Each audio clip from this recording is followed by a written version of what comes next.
नमस्कार, मी स्नेहल निर्मळ सरोदे. मी तुम्हाला महाराष्ट्राची कुलस्वामिनी श्री तुळजाभवानीची धाकटी बहीण म्हणून ओळखल्या जाणाऱ्या कळंब तालुक्यातील येरमाळा येथील येडेश्वरी देवीचे महत्त्व व इतिहास सांगणार आहे.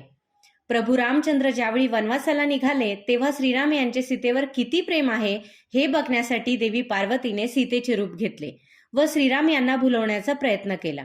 पण रामाने पार्वतीला ओळखले व वेडी आहेस असे म्हटले. तेव्हापासून देवी त्याच ठिकाणी राहिली व येडाई उर्फ येडेश्वरी झाली, अशी आख्यायिका या देवी संदर्भात सांगितली जाते. देवीची वर्षातून 2 वेळा यात्रा भरते. चैत्र पौर्णिमेला भरणाऱ्या यात्रेसाठी महाराष्ट्रासह परराज्यातून भाविक मोठ्या संख्येने हजेरी लावतात. श्रावणी पौर्णिमेलाही येडेश्वरीची श्रावणी यात्रा भरते. असंख्य भाविकांच्या उपस्थितीत येडेश्वरी यात्रेचा चुना वेचण्याचा मुख्य कार्यक्रम पार पडतो. एरवी 12 महिने काळीभोर असलेल्या या जमिनीत देवीची पालखी येताच चुनखडी प्रकट होते, अशी पूर्वीपासून मान्यता आहे.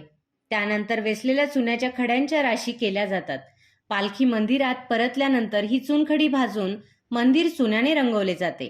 या काळात दररोज रब्बी हंगामातील नवीन धान्यापासून तयार केलेल्या वड्या, भाकरी, पोळ्या, आंबील आदींचा नैवेद्य देवीला दाखवला जातो. नवरात्रातही देवीचा उत्सव दसरा सणापासून पौर्णिमेपर्यंत मोठ्या आनंदात साजरा केला जातो. येरमाळा येथील लोक व इतर भाविक येडेश्वरीला जागृत दैवत मानतात.